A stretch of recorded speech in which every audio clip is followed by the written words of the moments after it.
Hello, I'm John Houston, Sales Manager for the Feed and Animal Health Department at Tennessee Farmers Co-op, and you're watching a Co-op Minute.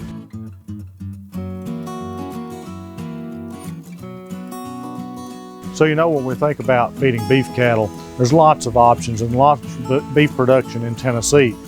Many have cow-calf operations on a large scale, many on a small scale.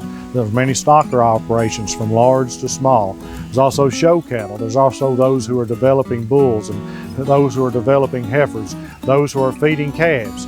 So there's lots of options. So what do I feed? We want to be sure and ask ourselves several questions. What are we feeding? What are our goals? So as we think about those goals, do we want to feed less feed at a higher cost but get more pounds to sell?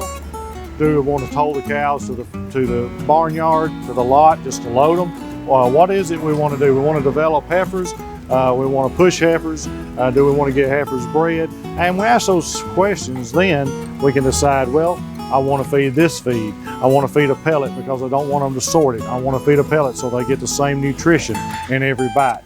Maybe I want a coarse textured feed because it's lower cost, but I can feed it easier through the equipment that I have. Whatever the case may be, Co-op has a feed for you.